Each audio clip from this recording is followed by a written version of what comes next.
A plane headed from Portland to Ontario, California was forced to make an emergency landing after a portion of the plane flew right off after they reached cruising altitude. Good evening. I'm Jana Calciama. And I'm Christina Rendon. Luckily, no one was hurt, but Newt and I reporter Jeffrey Lindblom spoke with one passenger who says the depressurization was so intense, phones flew out of the plane and a shirt was pulled off of a child's body. So we declared emergency. We needed to send down to 10,000. Flight crew on Alaska Airlines Flight 1282 declaring an emergency as these photos show the aircraft appearing to be missing a panel. It was about as wide as a refrigerator and about as high as 2/3 of a refrigerator in height.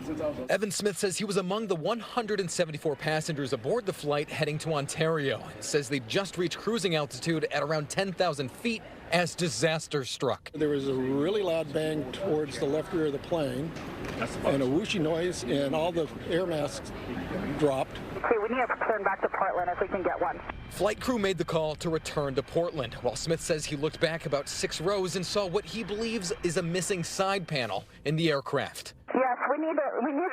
We declared an emergency. Just kind of sit there. It's not anything I have any control over, and it's just wait and see what happens. Smith says he spoke with another passenger who said they were a row behind where the incident occurred.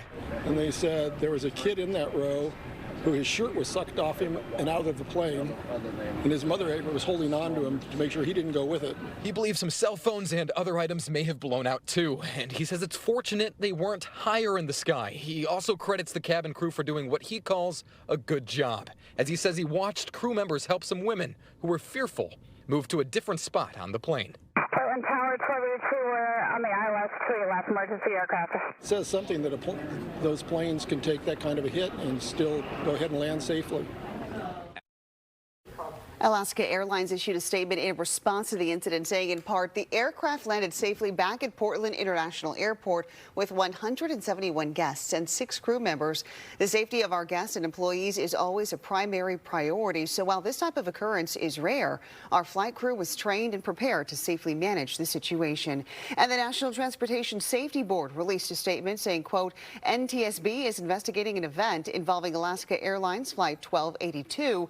We will post any updates regarding the investigation when they are available. Of course, you can find more information and details of the continuing incident online. Just visit our website, KTVU.com.